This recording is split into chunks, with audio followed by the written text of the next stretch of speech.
त्याच्यानो आता आम्ही शिंपेंतली मोतयां आयकुया. सॉक्रेटिस वो ग्रीक देशाचो एक नांवाजतो तत्वशास्त्री फिलॉसॉफर.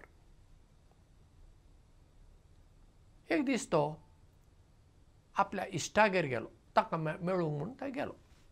आतां तो इश्ट व्हडलो ग्रेस्त मनीस आसलो आनी व्हडलें ताचें घर आसलें. त्या इश्टान ताका सगळें आपलें घर दाखयलें आनी घरांत कितें कितें वस्तू आसात त्यो सगळ्यो दुसऱ्यो वस्तू आसल्यो ताचे कडेन सगळें दाखयलें. आनी सॉक्रेटीस ताच्या घरा पयलेच फावटी गेलो. तें सगळें पळयतच इश्टान म्हणलें सॉक्रेटिसाक, तुका कशें दिसलें म्हजें घर? सॉक्रेटिसान म्हणलें, आसा बरें. पूण ग्रेस्त मनशाक तांतल्यान समाधान जालें ना. ताणें सॉक्रेटिसाक चिडोवपाक ताणें म्हणलें, म्हज्या घरांत जितल्यो वस्तू आसा त्यो पळोवन तुका मातशी नसाय जाली आसतली, कित्याक त्यो तुज्या कडेन नात. तेन्ना सॉक्रेटीस ताका म्हणटा, तुज्या घरांत ज्यो वस्तू आसात तांतल्यो चडश्यो वस्तू म्हाका गरजच ना, कांयच म्हाका ताचो उपयोग ना. आनी वेताना हांव कांय त्यो व्हरच्योय ना, म्हजे कडेन आसा त्यो सुद्दां हांव व्हरचो ना. त्यो नासतना सुखी जिवीत हांव जियेतां अशें सॉक्रेटिसान म्हणलें. तें खरें.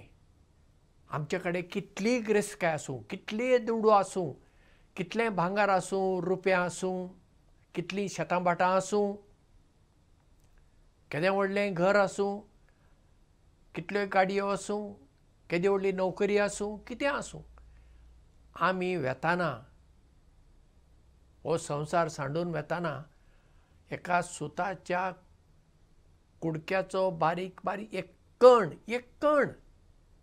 सुद्दां आमच्यान व्हरूंक जायना न्ही, व्हरूंक जायना. पूण ह्या संवसारांत आमकां ह्यो संवसारी वस्तू जाय, दुबावच ना.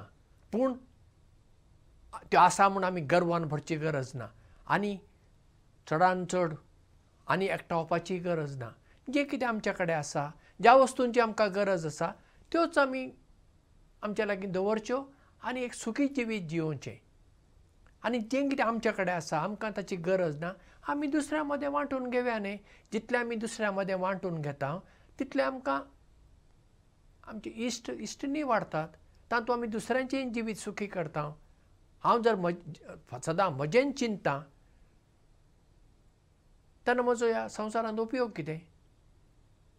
आमी ह्या संवसारांत एक एकटीं जियोंक शकना. आमी दुसऱ्यांक वांगडा मेळून आमी सुखी आसूंक जाय, दुसरीं सुखी आसूंक जाय. हें चिंतप आमी चड आपणावं नाका.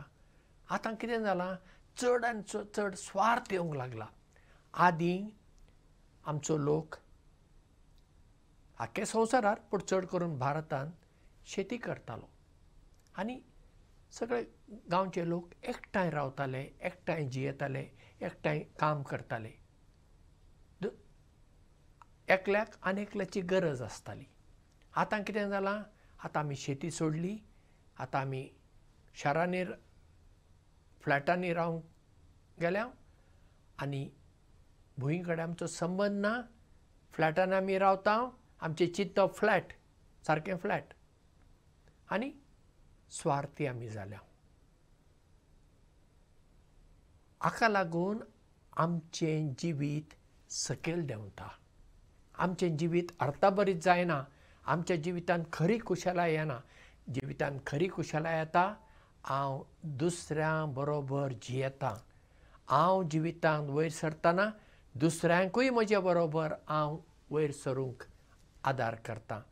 म्हजे लागीं कितें आसा तें हांव दुसऱ्यां बरोबर वांटून घेतां. तेन्ना खरी खुशालाय आमच्या जिवितांत येता. हें तत्व आनी हें सत आमी समजून घेवया आनी तें आमच्या जिवितांत आमी आपणावया. देव बरें करूं आनी मोग आसूं.